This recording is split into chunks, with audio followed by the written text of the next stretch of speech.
Em uma das conversas entre o procurador Dallagnol e o então juiz Sérgio Moro, é feita uma referência à necessidade de consultar os americanos lá sobre determinado tema, o que trouxe de novo à baila assim, o tema da possível interferência externa, né, interesses externos, especificamente dos Estados Unidos, nos resultados políticos da Lava Jato, né. A gente tem visto, desde o governo Temer e agora com o governo Bolsonaro, também um desmonte aí de setores estratégicos da economia nacional.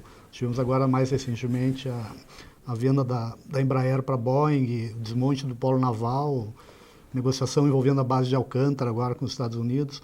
Como é que o senhor vê essa possível articulação entre essa operação que foi posta em curso e digamos, uma articulação internacional para retirar o Brasil da posição que ele vinha, na qual ele vinha ocupando até então nos últimos anos? Hoje eu tenho mais clareza, porque durante muito tempo na minha vida eu disse que não era adepto da teoria da conspiração, embora ela pudesse existir.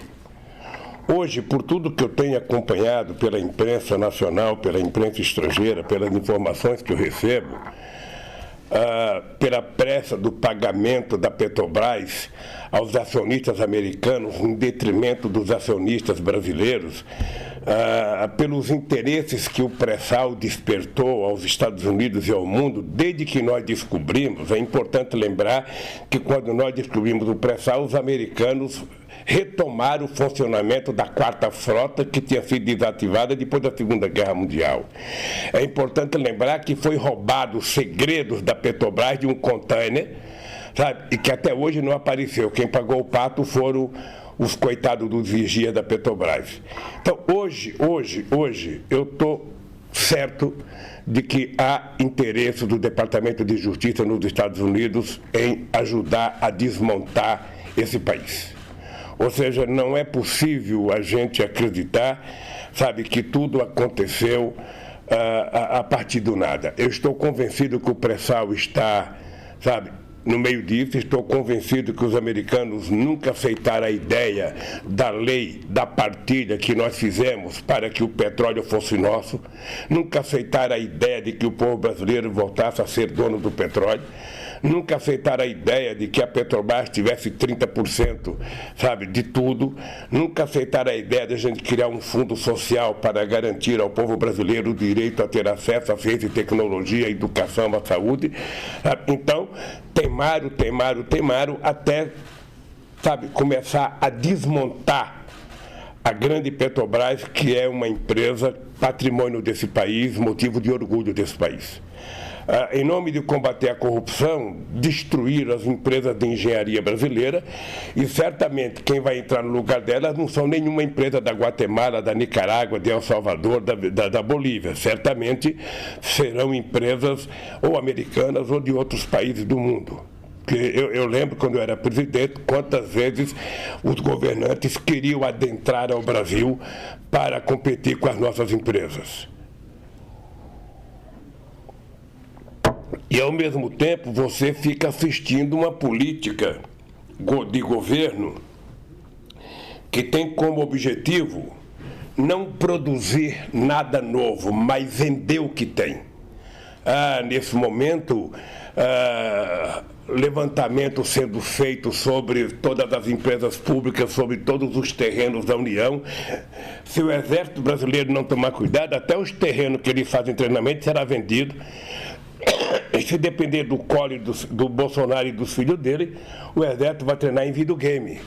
Sabe? Porque a ideia é vender tudo. A ideia é vender tudo. Já que eu não posso produzir, vou vender. É a única razão que se explica o Guedes na Fazenda. É a única razão. Sabe? E nós estamos vendo o que está acontecendo no Brasil. Um desmonte generalizado, sem perspectiva de geração de emprego, sem perspectiva de aumento de renda, sem perspectiva de manter a seguridade social, dando ao trabalhador brasileiro a tranquilidade na velhice. Então, é o Brasil voltando ao século XVIII. É o Brasil voltando a ser colônia. aqui, embora você não tenha a monarquia portuguesa mandando, você tem o imperador Trump dando ordens, sabe? E o nosso presidente batendo continência. Então isso me assusta. O que aconteceu com a Boeing não me agradou, porque comprar a Embraer é uma empresa, sabe, muito respeitada no mundo, era uma empresa que tinha disputava com a empresa com a Bombardier a terceira empresa de avião do mundo, ou seja, nós éramos altamente competitivos em aviões de porte médio e aviões de executivos. De repente você inventa de vender para quê? Porque a Boeing tinha comprado a empresa francesa tinha comprado a Bombardier, então a Boeing teve que comprar a Embraer para se equiparar, e nós ficamos sem uma empresa de engenharia, sabe, do porte da Embraer. É lamentável, é lamentável. Daqui a pouco nem o caça vai ser mais brasileiro, o caça, o C-90, que estava sendo produzido pela Embraer. Então é lamentável, porque isso significa que você está abrindo mão da soberania de um país. A soberania de um país é uma coisa sagrada, que nenhum país abre mão. Os americanos não abrem mão da sua soberania, a Rússia não abre mão, a China não abre mão, mas o Brasil está abrindo. Abrindo mão da soberania significa abrir mão do controle das suas fronteiras, significa abrir mão do controle da ciência e tecnologia, significa abrir mão do controle das nossas florestas, da nossa fauna, da nossa biodiversidade, da nossa água, das nossas riquezas, sabe, no solo e no subsolo. Significa você abrir mão, inclusive, da proteção de uma nação de 210 milhões de habitantes. Abrir mão da soberania é isso, e é o que está acontecendo com o Brasil. Agora mesmo, você deve estar acompanhando, houve um acordo,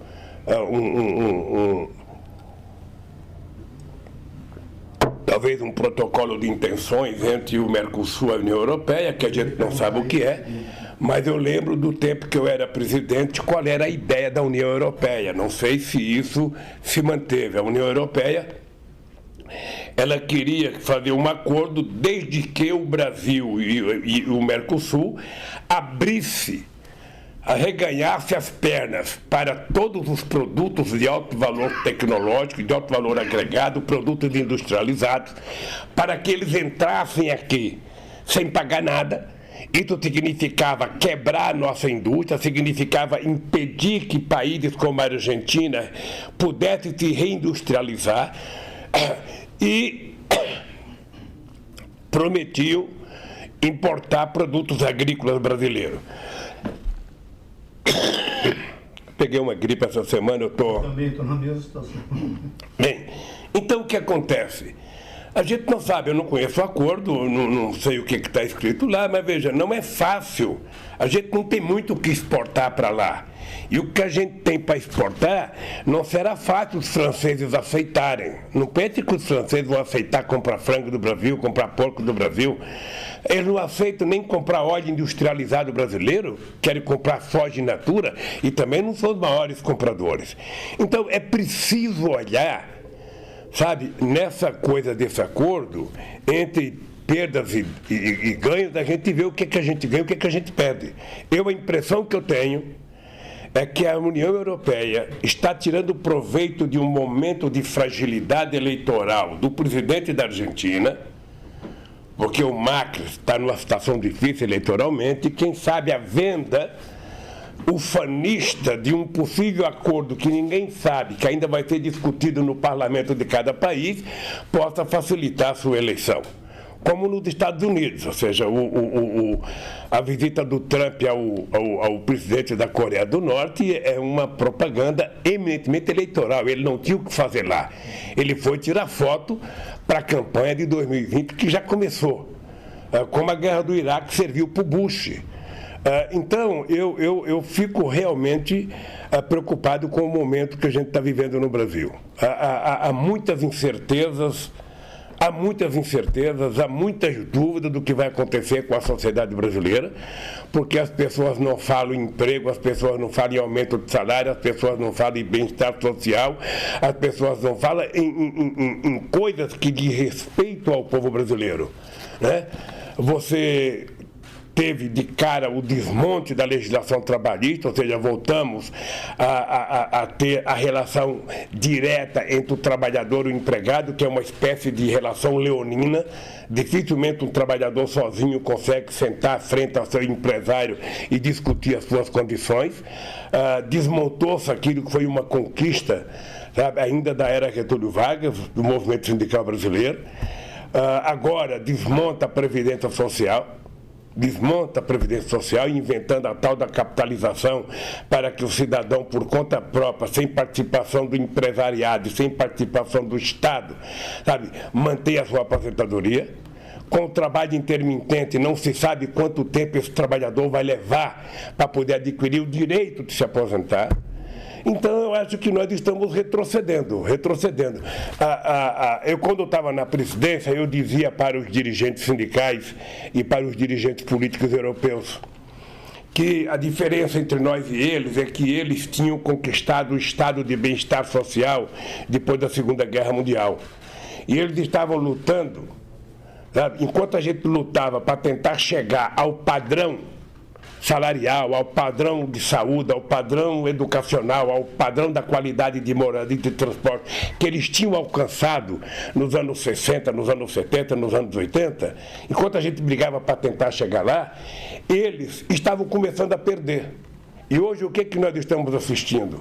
Nesses últimos 30 anos houve uma concentração de riqueza na mão, sabe, dos mais ricos lá. Houve uma perda de poder aquisitivo do povo trabalhador, e aqui no Brasil, não só nós não chegamos lá, como já começamos a perder.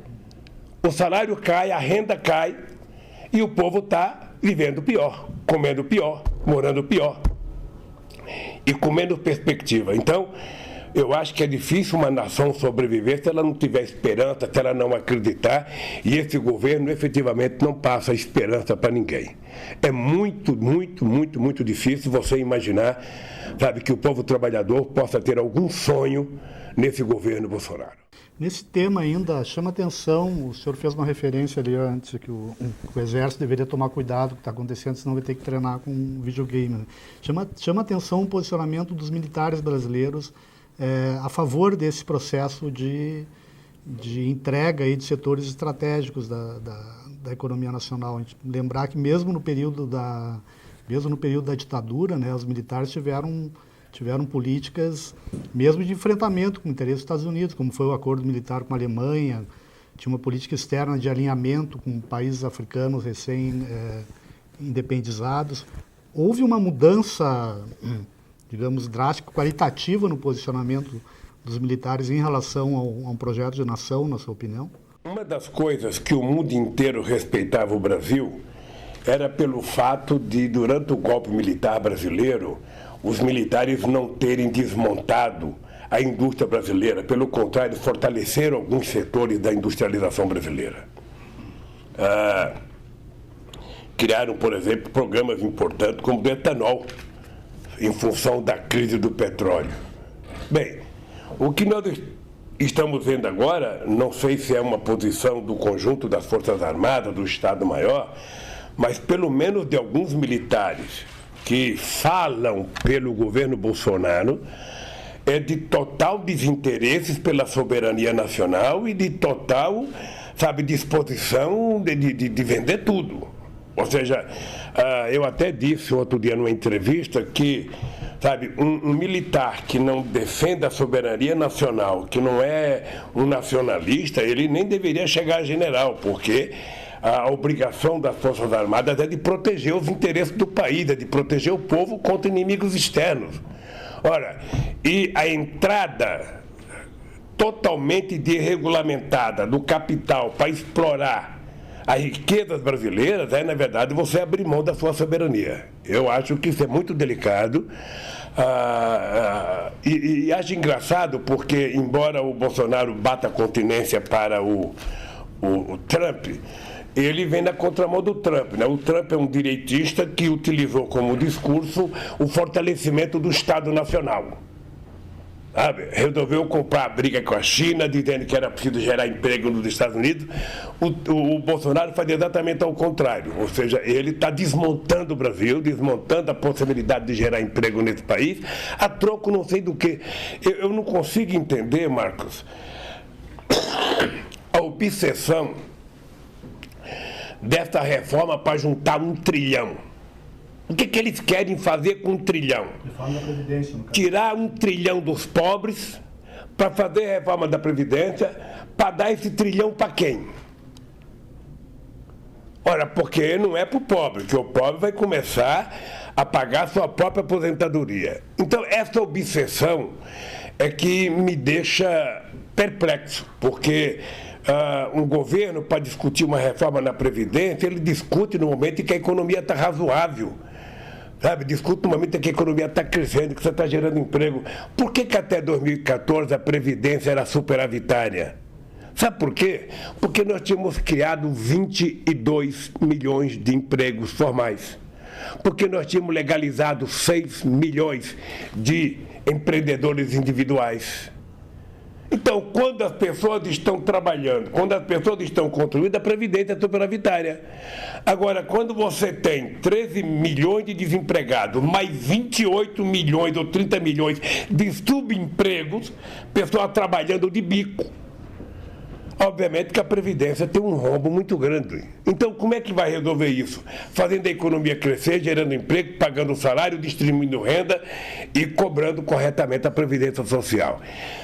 Que de tempos em tempos você tem que ter reforma na Previdência, ajudar, sabe, a Previdência, a realidade, a longevidade das pessoas. Então, você pode fazer isso, mas você faz de comum acordo com a sociedade, você discute com os sindicatos, você discute, sabe? Por que os empresários vão deixar de contribuir? Por que eles vão deixar de contribuir? Por que o Estado vai deixar de contribuir? Quando a Previdência tinha dinheiro, utilizaram para construir a Transamazônica, utilizaram para construir a ponte Rio-Niterói, né? Sem prestar contas ao trabalhador. Então, eu só posso dizer uma coisa, Marcos, o que está acontecendo no Brasil é muito estranho. Acho que não é apenas o Brasil que está passando por uma metamorfose, sabe, doentia, gente de extrema direita, gente sem nenhum bom senso, gente com muito ódio, sabe? E a questão social não aparece em lugar nenhum. Não existe nenhum compromisso com a questão social, com a melhora de vida do povo, com a construção de casa para o povo, com a melhoria da saúde. Você veja, os médicos cubanos foram embora, sabe, dizendo que eles iam colocar médicos. Já fazem 6 meses que estão governando e tem muita cidade nesse país que não tem um médico. Então, a sociedade brasileira tem que acordar. Tem que acordar porque o Brasil, sabe, tem que ser tratado como uma propriedade de 210 milhões de habitantes e todo mundo tem o direito de viver dignamente nesse país. Não pode a sociedade viver no sobressalto, viver subordinado às mentiras, viver subordinado a fake news, viver subordinado a Twitter. Agora é o governo que se comunica, sabe, sem ter que prestar contas a ninguém, um governo que não gosta de dar resposta. Então é esse o Brasil que nós estamos vivendo e é um país que exige da sociedade brasileira levantar a cabeça e brigar para que o Brasil volte a recuperar a democracia e volte a recuperar sua soberania, que é o que mais me preocupa nesse instante, é a gente voltar a virar uma república de bananas. Em ser tratado como se fôssemos um país insignificante, isso é importante. Veja o tratamento que o presidente recebeu no G20. Nunca o Brasil foi motivo de tanta piada como está sendo agora. Nunca. Eu ia lhe fazer uma pergunta sobre o G20. O senhor participou de muitas reuniões do G20, de outros encontros de cúpula internacionais. E houve um episódio nessa recente reunião que teve uma grande repercussão internacional também, que foi a prisão, né, de um militar brasileiro da comitiva preparatória presidencial com 39 quilos de cocaína. O ministro general Augusto Heleno, né, do Gabinete de Segurança Institucional, qualificou o episódio como uma falta de sorte, né? Com uma experiência que o senhor teve direta, esse tipo de coisa pode acontecer por uma falta de sorte? Como é que o senhor viu esse episódio? Não, o que é preciso perguntar para ele, para o general Heleno, aquele que dá murro na mesa, quando se trata de falar do Lula, é preciso perguntar para ele se foi falta de sorte porque acharam. Se não tivesse achado, não tinha sido falta de sorte, poderia continuar transportando. Ora, veja, eu não sou mesquinho de querer envolver o presidente da República numa coisa dessa, porque o presidente nem sabe quem viaja no SCAV, nem sabe quem é que viaja no chamado avião reserva. O presidente da República sabe quais são os ministros que viajam com ele, mas os que vão na frente, os que vão atrás, o presidente da República não tem obrigação de saber. Agora, veja, o que não dá para aceitar, eu fui presidente há 8 anos. A base aérea brasileira é controlada lá onde o avião presidencial funciona, seja em Brasília, seja na base aérea aqui no aeroporto de Congonhas, seja em Cumbica, seja no Rio de Janeiro. Quem toma conta da descida, sabe, do avião brasileiro são os militares. Eu posso dizer para você que o coronel, que hoje é brigadeiro, que é ministro do Superior Tribunal Militar, o Joseli, durante 8 anos do meu governo, ele foi o brigadeiro que tomava conta do avião. Ele viajava comandando os pilotos e comandando toda a tripulação. Foi no meu governo e foi no da Dilma. Ele hoje é ministro do Superior Tribunal Militar. Na base tem um coronel que toma conta da base. No avião que vai da reserva ou no que vai na frente, normalmente é comandado por militares. Os pilotos são militares, tudo da aeronáutica, e deve ter lá dentro um chefe que também é da aeronáutica. As malas para entrar no avião presidencial, você tem 2 salas. Você tem uma sala cerimonial, que é a sala onde entra o presidente da República, que normalmente aquela sala só entra o presidente da República e a sua mulher. E, obviamente, que o ajudante de ordem que te acompanha. E tem uma sala do lado que todos os ministros e todas as outras pessoas que viajam no avião, sabe, chegam antes do presidente, vão para aquela sala e a mala dele já chegou 3, 4 horas antes. A mala dele já está embarcada.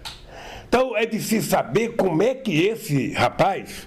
sabe, não sei, essa gente, eu não sei, como é que essa gente conseguiu entrar com a mala com 39 quilos de cocaína, sem que ninguém percebesse. Sabe, ele chegou por último, entrou com a mala na mão, colocou a mala lá dentro, quer dizer, não é possível. Então, é preciso, sabe, que não se jogue a culpa no sargento, porque a impressão que eu tenho é que querem jogar a culpa no sargento, o sargento não presta mesmo, o sargento é bandido, ou seja, o sargento não fez isso sozinho. Qual é o esquema? Quem está por detrás? Quem facilitou? Quem seria o dono e quem seria o receptor? O povo brasileiro precisa de resposta, porque há pouco tempo atrás, algum tempo atrás, um avião com 400 quilos de coca, um helicóptero em Minas Gerais, foi achado, a Polícia Federal pegou e esse avião desapareceu. Ninguém sabe quem é o dono da coca. Agora, no avião reserva, e veja que eu estou sendo muito objetivo, ou seja, não acredito que o presidente da República, sabe, soubesse de alguma coisa, porque a gente não sabe nem quem é que vai no avião, na parte de trás. Você sabe quem vai com você na sala VIP do presidente da República. Tem o chefe do cerimonial que cuida dos civis e tem os militares. Alguém sabe como é que esse cidadão embarcou. Alguém sabe. Então, eu espero que... Esse era o papel do Moro, de fazer uma investigação, apresentar serviços. Não era papel do general. Era papel do general. O papel da Polícia Federal de investigar onde é que foi essa droga, como é que ela entrou, por que entrou, conversar com as pessoas. Mas também eles não estão achando nem o Queiroz. O Queiroz enganou o Ministério Público, enganou a Polícia Federal, está desaparecido, ele não sabe onde está. Esse cidadão, esse mesmo ministro, que quando o juiz teve a pachorra de mandar a Polícia Federal na minha casa pegar a minha família inteira, não consegue achar o Queiroz? Até agora não sabe como é que vizinho do Bolsonaro tinha um cidadão que tinha 100 rifles, era contrabandista e era da milícia ligada ao Queiroz. Olha, meu Deus do céu. Até quando vai se mentir para a sociedade? E o que eu acho engraçado, Omar, é que a Rede Globo de televisão, ela finge que não é com ela. Se ela não puder puxar o saco, falar mal, ela não fala. Então, o esforço que eles estão fazendo para fingir que não tem nada de errado, o esforço que eles estão fazendo para achar que quem está acusando o Moro é contra a corrupção é muito grande. Eu vejo isso na Globo. O Alicâmio deve ser um artista, sabe, de tentar inventar uma proteção, sabe, descabida para o Moro nesse instante. Todo mundo sabe que o Glenn é um jornalista respeitado, é uma pessoa respeitada no mundo inteiro, e não vai agora ser acusado de que, olha, vamos no COAF quebrar a renda dele, vamos quebrar, se o Moro não tem coragem de mostrar o celular dele. Eles tiveram a coragem de pegar um tablet do meu neto de 2, 3, 4 anos, pegaram e ficaram 1 ano com eles aqui na Polícia Federal, e o ministro se recusa a entregar para a Polícia Federal o seu telefone celular. O Dallagnol, sabe, não tem coragem de entregar. O que eles têm para esconder? Então eu acho que a sociedade brasileira precisa começar a acompanhar de perto, porque a democracia é um valor incomensurável que a gente não pode perder. O STF agora, antes de entrar no recesso, mais uma vez avaliou um pedido, né, a possibilidade da sua libertação e mais uma vez negou isso e adiou para ir para o segundo semestre.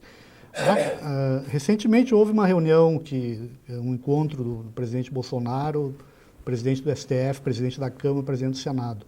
E se noticiou após essa reunião que uma das conversas que o presidente da Câmara, Rodrigo Maia, teria tido com o presidente do STF foi um alerta que a sua libertação poderia prejudicar ou inviabilizar a aprovação da reforma da Previdência. O senhor acha que isso é possível, que o senhor ainda esteja aqui por conta da votação da reforma da Previdência? Eu, Marcos, às vezes não quero acreditar no que eu ouço e no que eu leio. Eu, às vezes, não quero acreditar, porque você manter, sabe, um cidadão inocente, trancafiado por uma questão política, isso só era possível se você estivesse num regime autoritário. Mas se você imaginar num regime democrático, isso não é possível. Eu estou desafiando o Moro, o Dallagnol. Eu adoraria que a Globo me convidasse para um debate com o Dallagnol e com o Moro para me provar que eles estão mentindo a meu respeito. Eu gostaria, sabe, sem ter nenhum rancor. Não é mais a pena para mostrar o seguinte, olha, está na hora de vocês contarem a verdade. Porque o comandante do Exército ligar para a Suprema Corte, segundo a imprensa, ameaçando a Suprema Corte sem me liberar, um não sei quem conversa com não sei quem. Veja, eu nunca pedi a nenhum ministro da Suprema Corte, a nenhum ministro de qualquer outra corte, qualquer favor pessoal. E não me peçam para mim conversar, que eu não converso sobre assuntos que não é da minha conta. A única coisa que eu quero é que a Suprema Corte Brasileira cumpra com as suas obrigações de ser o garante da Constituição brasileira. Que não se preocupe com as manchetes de jornais. Que não se preocupe com as manchetes da televisão, mas que se preocupe com os autos do processo para tomar a decisão correta e beneficiar as pessoas que merecem ser beneficiadas e punir as pessoas que merecem ser punidas.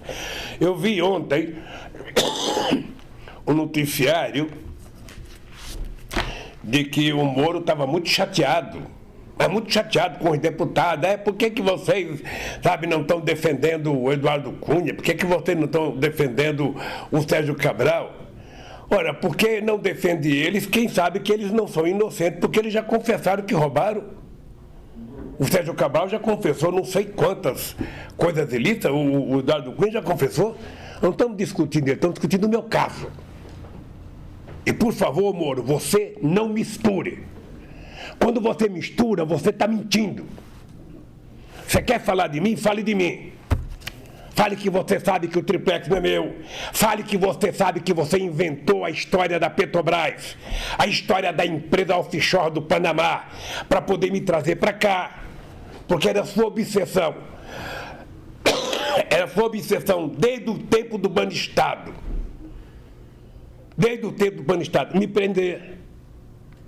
Eu vi um jornalista comentar esses dias de que numa conversa com o Onyx disse que há muito tempo o Moro tinha a intenção de me prender.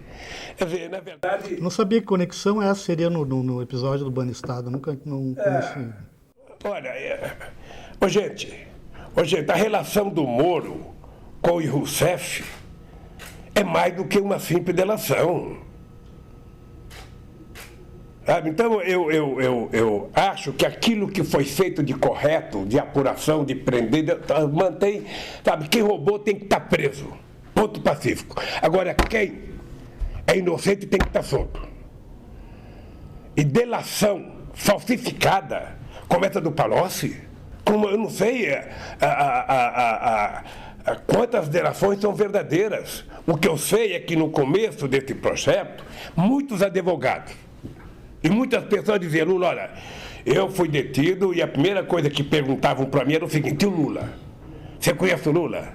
E o Lula? Você conhece o Lula? E o Lula? Então a obsessão era tentar chegar até o Lula. E construíram todas as mentiras possíveis e impossíveis para chegar. A Polícia Federal contava mentira no inquérito, o promotor contava mentira na acusação, o Moro aceitava a mentira, o TRF4 aceitava a mentira e a Globo transformava aquilo em verdade.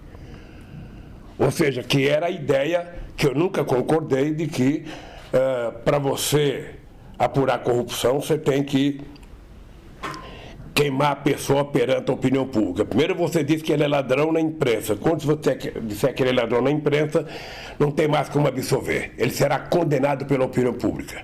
E a minha briga nesse momento, aos 73 anos de idade, com 50 anos de vida política, é provar que se pegar, eu já falei uma vez, eu vou repetir, se pegar o Moro, Dallagnol, TRF4 e todos aqueles que estão me condenando,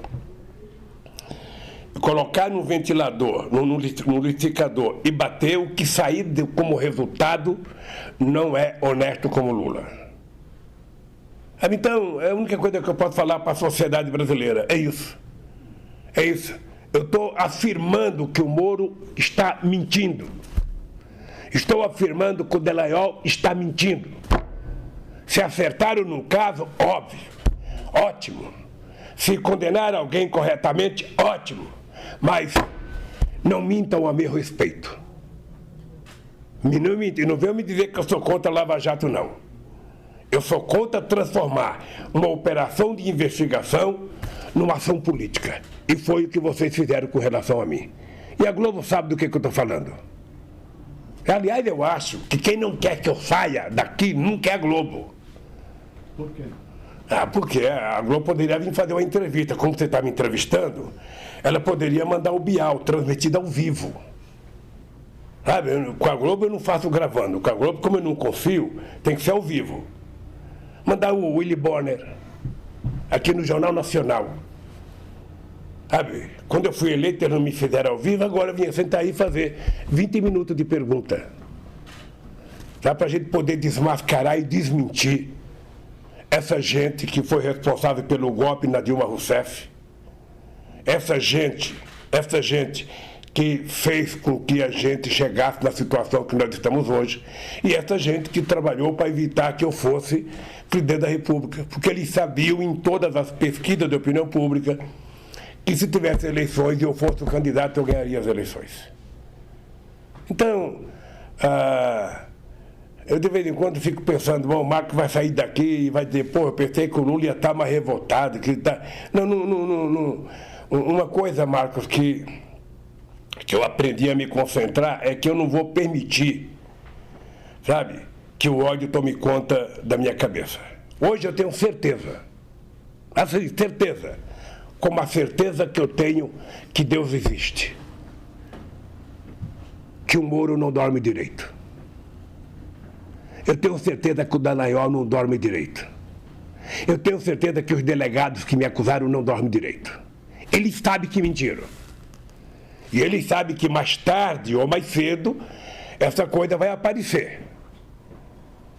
Sabe, essas coisas assim. Você sabe que mentira tem perna curta. Pode demorar, mas uma hora aparece. Então, eu vou continuar brigando por isso. Todo mundo sabe. Eu só aceito a minha inocência. Eu não aceito... E tem mais. Quando eu sair daqui, eu vou processar o Estado brasileiro para me pagar por danos imorais pelo prejuízo que eu tive. Eles têm noção do que significa um homem honesto? De 73 anos, já está aqui há 1 ano e 4 meses? E eles sabendo que eu sou inocente? Então eu espero, a minha crença é o seguinte, olha, eu ainda tenho esperança na justiça, vou até o último momento acreditar que a verdade vai prevalecer no meu caso. Se não acontecer, aí, quem sabe você venha fazer uma outra entrevista e eu vou dizer, então, outras coisas que eu penso e que não é prudente dizer agora. Mas eu não posso admitir passar para a história com uma safadeza, porque o que estão fazendo comigo é uma canalice. Não tem outra palavra. O que estão fazendo comigo é canalice. É canalice da transmissão dos meios de comunicação, é canalice da Polícia Federal, é canalice do Ministério Público. Quando eu digo Ministério Público, Polícia Federal, eu quero ressalvar a Operação Lava Jato. Quer dizer que é o pessoal da Lava Jato, não é o pessoal da Força Tarefa, não é a instituição. Porque se tem um cara que eles sabem que eu respeito a instituição, é a Polícia Federal e o Ministério Público. E o Poder Judiciário sabe que eu respeito as instituições. Agora, ninguém da Polícia Federal, do Ministério Público ou do Judiciário pode se dar ao luxo de ser maior do que Deus e de querer trabalhar por conveniência política. Sabe, processo tem auto, tem provas. Então pegue as provas e veja onde é o crime que eu cometi. Então é isso. Mas sabe o que acontece, ô Marco? Eu fico falando do meu caso, mas eu estou aqui sabendo que o povo brasileiro está numa situação muito pior do que eu. Aquele sonho que a gente tinha, sabe, de fazer com que esse país se transformasse a 5ª economia do mundo. Chegamos perto. Aquele sonho que a gente tinha de fazer com que o pré-sal fosse transformado, sabe, num fundo de desenvolvimento para o futuro desse país. Aquele sonho que a gente tinha de transformar o país num país que investisse muito em ciência e tecnologia, num país que cuidasse do meio ambiente, num país que cuidasse das suas crianças, isso está sendo jogado fora. Isso está sendo jogado fora. Lamentavelmente, sabe, somente o povo é que pode recuperar esse país. Somente o povo. E a imprensa ser honesta. Ninguém quer imprensa chapa branca. O que se quer é uma imprensa honesta. Dizer a verdade quando a verdade tem que ser dita. Se o Lula é culpado, diga que ele é culpado e prove. Se o Lula é inocente, diga que ele é inocente. É só isso que eu quero. E nesse instante eu acho que nós temos alguns problemas extraordinários a ser resolvidos. A questão da educação nesse país. Sabe? Porque a grosseria com que se trata a questão da educação no Brasil, a questão da saúde no Brasil, sabe, que se tirou os mais médicos e não conseguiu se preencher, sabe, porque é um governo que não pensa em ser humano, é um governo que acredita nas fantasias, não se fala mais nos problemas sociais do nosso povo, e nós estamos aí, sabe, vendo o PIB cada vez crescer menos, vendo o desemprego cada vez crescer menos, o emprego cada vez crescer menos. Estamos vendo menos jovens entrando na universidade e o país virando motivo de gozação no exterior. É isso que nós estamos vendo nesse instante no Brasil.